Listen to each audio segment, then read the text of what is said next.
Tonight on CFTK-TV News, the Terrace Fire Department discussed some recent goings-on for them. The Prince Rupert RCMP are trying to find a wanted man, and the ongoing saga of Surrey's policing transition continues. Northwest BC's only television news team. We are CFTK-TV News. Good evening, I'm Cale Maslin, and here's what's making the news in the Northwest and beyond for today. Word has recently come out about some measures that Terrace's fire department has installed to improve themselves and how they operate. The Terrace Fire Department has been rather busy as of late, and while they did recently talk about some new self-contained breathing apparatuses that they got to put on the front of their vehicles in an interview, they also went out of their way to remind residents about a program that they started up last year that can be very useful to victims of house fires. We initiated after the fire program, so we give them actual booklet that kind of thoroughly explains what to do after a fire and how to recover. The program is responsible for informing people on things like if people can get back into their building, how they can get new IDs if they need them, how to access a fire report, and even how to access insurance.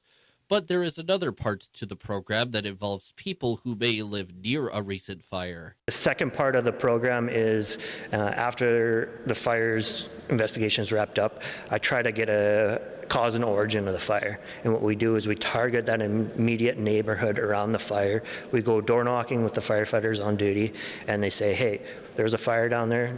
Everyone evacuated. There's no injuries. This is the cause of the fire, and we offer a free home fire safety inspection. The inspection in question seems to involve a look at a home smoke alarm, a search for extinguishers, and the firefighters also help residents plan a fire escape route. So far, the fire department is quite happy with the program's results, as it adds to other recent positives for them, like the new equipment and the recent revelation that the department is going to begin paying their volunteers. For CFTK-TV News, I'm Cale Maslin. The Prince Rupert RCMP let it be known in an article on their website that they are in the midst of looking for a man that is wanted. The man in question in this case goes by the name of John Rufus Brown, who is 59 years old and is wanted on an endorsed warrant for driving while prohibited. Brown has been described as an Indigenous man who is around 5'10" and weighs around 170 pounds, while also having brown hair in addition to hazel eyes. Anyone that has word on Brown's location or some other kind of information that could lead to his being discovered is asked to call the Prince Rupert RCMP at 250-624-2136 or BC Crime Stoppers at 1-800-222-8477 for those who wish to remain anonymous. A new report detailed the Kitimat RCMP's weekly happenings with a pair of events that are more uncommon in these types of updates. One such event was talk of the Coffee with a Cop event that was held back on March 5th at Delta King Place, where 4 Kitimat officers met with local residents and spoke of things like training to become officers, as well as community safety and accessibility. Another uncommon case was that of a youth in Terrace accidentally taking the wrong transportation and ending up in Kitimat, where a responding officer was able to get the youth a ride back to their home. Now for the province's latest bid to make a deal with Surrey over the policing transition. Will more money persuade Mayor Brenda Locke to scrap the RCMP? That's the question after the Solicitor General reluctantly confirmed a new and final offer is on the table. As Penny Daflos reports, the politicking is not quite over yet. The provincial government and city of Surrey have been at a stalemate for months over the policing transition. The premier had taken a hard line on how much he'd contribute to costs in October. There is no more money. There's $150 million on the table Surrey hasn't taken us up on. Now the BC Conservatives claim that number has nearly doubled. Surrey is now being asked to accept an additional payment of $110 million. Journalists tried to get answers from the public safety minister. We have been in discussions with the city of Surrey. There is an offer on the table. As I've said, there is an offer on the table. We have been in discussions, and we think it works for the city of Surrey, and that's all I can say at this point. Why can't you say how much? As I said, there's an offer on the table. What I can tell you is they have a final offer. They have an offer on the table. As for where the Conservatives came up with that additional $110 million figure, I think what's important is not necessarily where we got the figure from. What's important is this is David Eby's mess. He created it. Eby has been premier for 15 months, and the conflict over whether it's still feasible to keep the RCMP and how to transition to Surrey Police started long before. The legislation tabled ends now. The province brought the hammer down last fall, clarifying their authority and oversight of police services. The Surrey Police Service isn't commenting, and Mayor Brenda Locke sent CTV News an email statement confirming the city is in discussions with the province. However, she will not be sharing any details at this time. Locke also says she's forging ahead with legal action to fight the transition. She was elected on a platform largely based on sticking with the RCMP. As for whether this final offer is actually final this time, I think it works for the city of Surrey, and we hope they accept it. Is there a deadline for when they have to accept? Deadline? That's the city of Surrey's deal with the issue.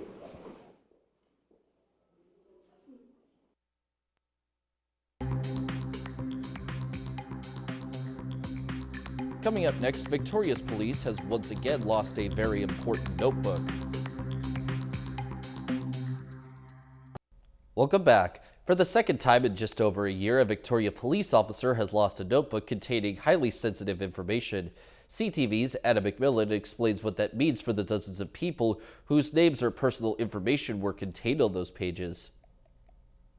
For the second time, one of Donald Mackay's clients has learned police have violated her privacy. On Monday, she received another notification from the Victoria Police which said that another officer had lost a notebook. The defense lawyer says the notebook contained his client's name, address, and license plate. He says it was lost on February 14th and recovered 8 days later. That information can be used to assist in a home invasion robbery, as she was subject to a year ago. After criminals got their hands on another notebook lost by a different Vic PD officer in late 2022. Approximately 26 letters have been sent out to persons who are identified in the notebook. A retired Vic PD officer who spoke on the condition of anonymity due to concerns about future reprisal says it was a member of Strike Force who lost the notebook while executing a search warrant. They returned to the scene of the search warrant, talked to the persons who had been involved, and recovered the notebook quite easily at that point. The former member says for officers, your notebook is basically an extension of yourself. He says it's sacred, and to misplace it and not be aware of it is very unprofessional. Incidences like this could be mitigated with technology,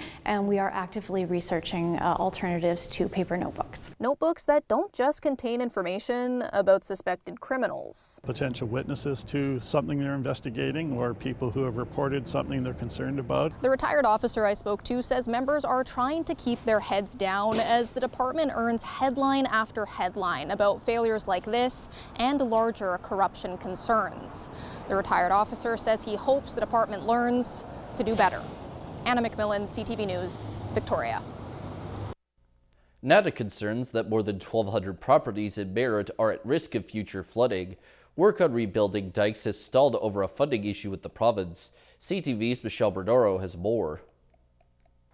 The Coldwater River in Merritt calm on this day, but the river has repeatedly spilled its banks, including as recent as late January, making residents here anxious, particularly those hit hard by the floods of 2021 that caused $280 million in damage. It's scary, that once is enough, and I really don't want it to happen a second time. When you see a river that destroyed an entire community and evacuated for weeks come up 5 feet in an hour, people get a little nervous. Yep. Nervous because the diking system severely damaged during the historic flooding has not been rebuilt. Unless we get these dikes fixed, it will flood again because we do have certain areas in our community that have no diking at all. It was washed away. So between them and the river is the grace of God. Merritt officials say the federal government has committed $46.5 million to the province to rebuild dikes. But Strang says the work can't begin until the province funds another $21 million to buy land for the project. And he worries if work doesn't start soon, the federal money could be lost.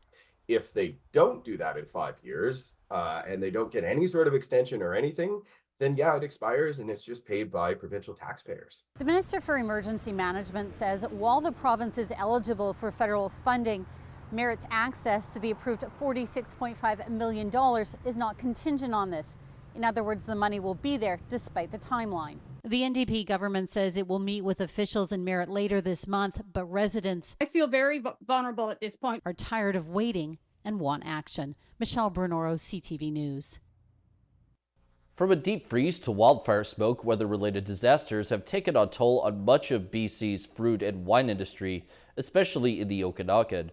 The province recently decided that to offer farmers some much-needed support, but is it enough? CTV's Rob Buffum has that story. Extreme weather has hammered Okanagan crops. This January's sudden cold snap exacting a massive toll on vineyards and orchards. Mother Nature's latest blow.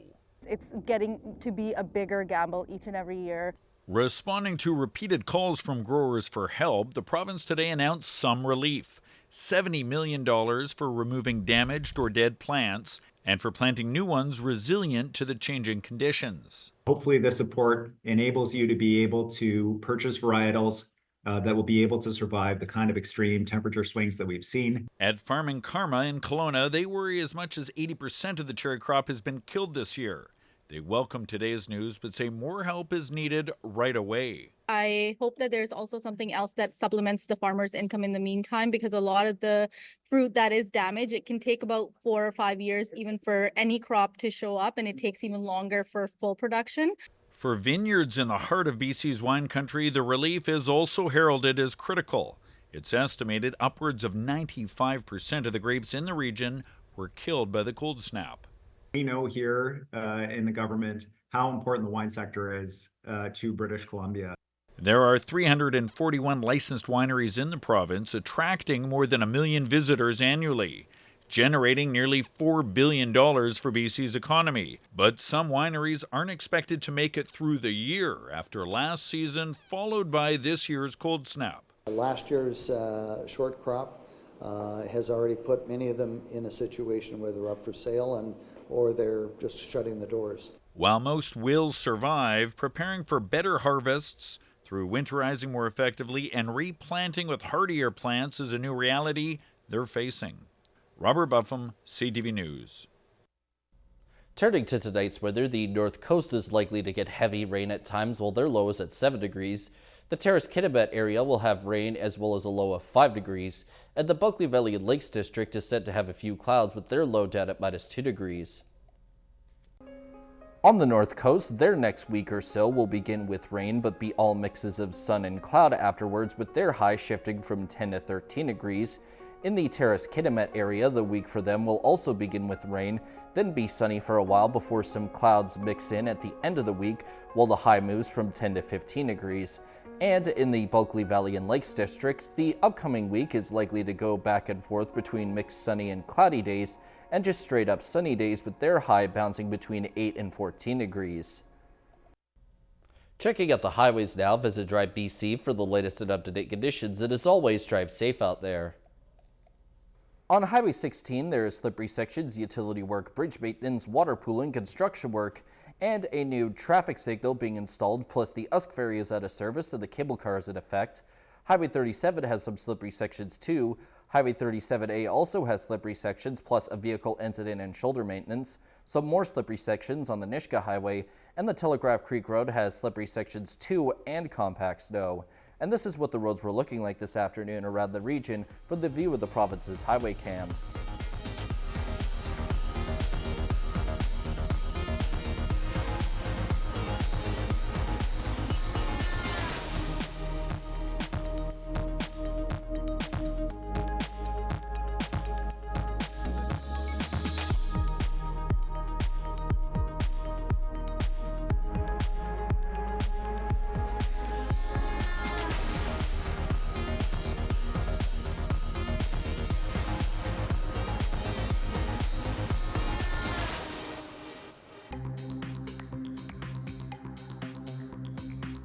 Still to come, a rather unusual discovery was made in Edmonton recently.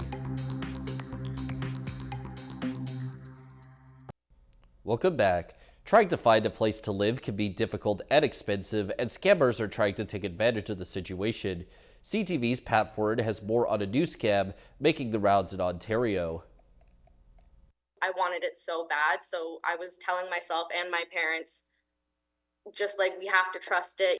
Jenna Mercer felt it was time to move out of her parents' Georgetown home and was pleased to find a basement apartment she could afford. He was telling me he was sending his house keys through the mail to me, so I'm like, that's a big thing to do. But the keys never arrived. She was scammed out of $780. I guess I was definitely too trusting. It's really annoying because I need to look for something else, and I was like, I thought I had something sorted and I didn't. David Grad just moved from Ireland to Toronto and thought he had secured a place to rent, but when he showed up at the address, someone else was living there. He was scammed out of $3,600.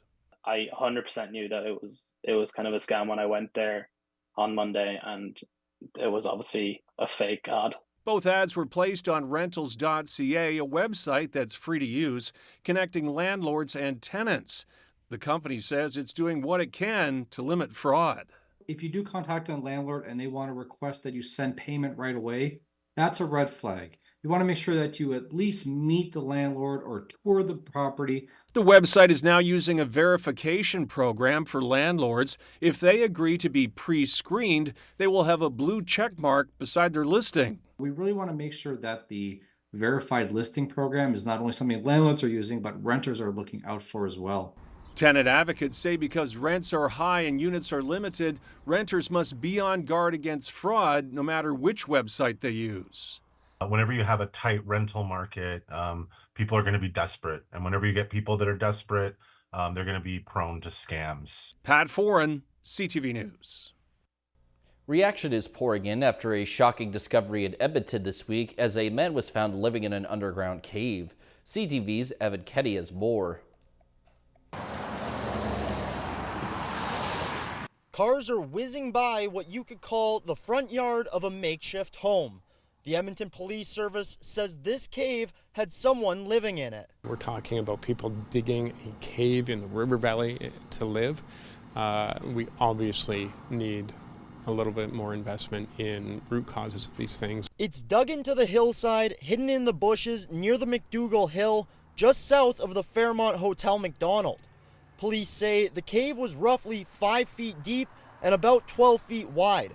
They believe it caved in near the end of February. The 9-year-old in me thinks that it's really cool. The adult in me knows that it's actually extremely dangerous. The site is currently fenced off for the public, and while the collapse did fill in part of the cavity, the EPS says the rest will be filled in once the area is deemed accessible. I think that it shows, again, the danger of trying to create one's own shelter in the city. The province says the person who was living here is now receiving services at the Homeless Navigation Center. It says more than 550 people have visited the center in a 2-month span. We do not want individuals sleeping in man-made caves. It could cost them their lives. It's not a safe situation. It's not a safe situation for people who use the river valley, and we will continue to make sure that we enforce bylaws, but provide a safe place for individuals to go who find themselves sleeping in the rough in Edmonton. The province says it's looking at making the Navigation Center permanent and considering opening one in Calgary. Evan Kenny, CTV News, Edmonton. And now we turn our attention to the stock markets. The Canadian dollar is down 22/10 cents. The price of gold is down $13.30. Oil is up $1.54. Natural gas is up 8 cents. Aluminum is down $1. In Toronto, the TSX is down 140.26 points. Venture Index is down 5.61. In New York, the Dow Jones is down 137.66, and NASDAQ is down 49.24. Still ahead is a ringside report focused on a major Canucks injury. Welcome back. In the latest Ringside Report, it mentions that there are plenty of reasons for the team's remarkable turnaround this season, and the stellar play of their goaltender, Thatcher Demko, may just rank at the top of the list. But with the all-star netminder out for at least a few weeks with a knee injury, will the Vancouver Canucks continue to stay red hot? CTV's Kevin Chirac now with the full report. With Turcotte, Kopitar, Turcotte! Oh, Demko! Are you kidding me? He's among the NHL's very best, leading the league in wins. But a knee injury suffered Saturday against the Jets has Thatcher Demko out anywhere from 2 weeks to a month. Meaning backup Casey DeSmith gets the call. That's out of our control, and we have total comfortability, and we feel really good with no matter who's back there. You play the same way. We still have the same philosophy. Hopefully the goalie can play half the net. We take the backside away for him. But no, we don't change our feeling because of who's in net. Stop, rebound, Garland scores! While the team's had little trouble scoring this season, defense has so far been the March mantra, with the impactful return of the reliable Carson Soucy. When he's in the lineup, obviously we have a better chance of winning. If things get a little hectic out there, he seems to be a common influence to a lot of guys. And fellow blue liner Nikita Zadorov, a.k.a. Big Z, finding his game as an intimidating force with a soft touch. I get a little too fired up sometimes, after big hits or something, but I'm trying to be calm and with the puck, because I think if you're nervous to make a play, you're going to make a mistake. When asked if the Western Conference leading Canucks would start to limit their stars' minutes to keep them fresh for a playoff run, Coach Tocchet said this. I think about tonight. Those discussions will happen, whatever happens. But right now, I don't think that way. With their all-star goaltender on the shelf for at least a few weeks, the Canucks do get some schedule relief, with all of their games during the month of March played right here at Rogers Arena, and most of those games going against teams currently out of the playoff picture. Kevin Chirac, CTV News, Vancouver. Federal NDP leader Jagmeet Singh called for a new federal funds that would help non-profit organizations buy housing and make sure it remains affordable for renters. Singh was in Esquimalt recently and said renters were worried about being rent evicted or seeing their rent double if their building got purchased by a housing corporation. He said the municipality has one of the lowest vacancy rates in Canada, meaning if a renter is evicted, it's challenging to find a new place for a similar rate. He highlighted BC's rental protection fund and low-interest financing and said that's what needs to happen across Canada. BC Mounties said there's no evidence of widespread diversion of so-called safer supply drugs to the illicit market in BC or anywhere else in Canada. Police say they seize drugs usually in the thousands of their yearly investigations, including prescription drugs like opioids. BC Mounties say seizures that are confirmed to contain safe supply drugs are rare despite some recent cases where large amounts were seized. The statement comes after BC Public Safety Minister Mike Farnworth refuted claims by both Alberta's Premier Danielle Smith and opposition leader Pierre Poilievre that BC's safe supply drugs are widely diverted to the illicit drug market. Police in Prince George have recently publicly stated that they've made 2 arrests in connection with an early morning carjacking that happened yesterday. Prince George RCMP later said that they're thankful for public assistance in locating the suspects, who they say used guns to steal a car that was located shortly after the carjacking around 1 a.m. on early Wednesday morning. Mounties say the armed carjacking led to a heavy police response from frontline officers, the emergency response team, and even a police helicopter as they searched for the suspects. Police also went on to say that the theft occurred near an elementary school. That's all of our news for now. From all of us here at CFTK-TV News, I'm Cale Maslin, and thanks for watching. We'll see you next time.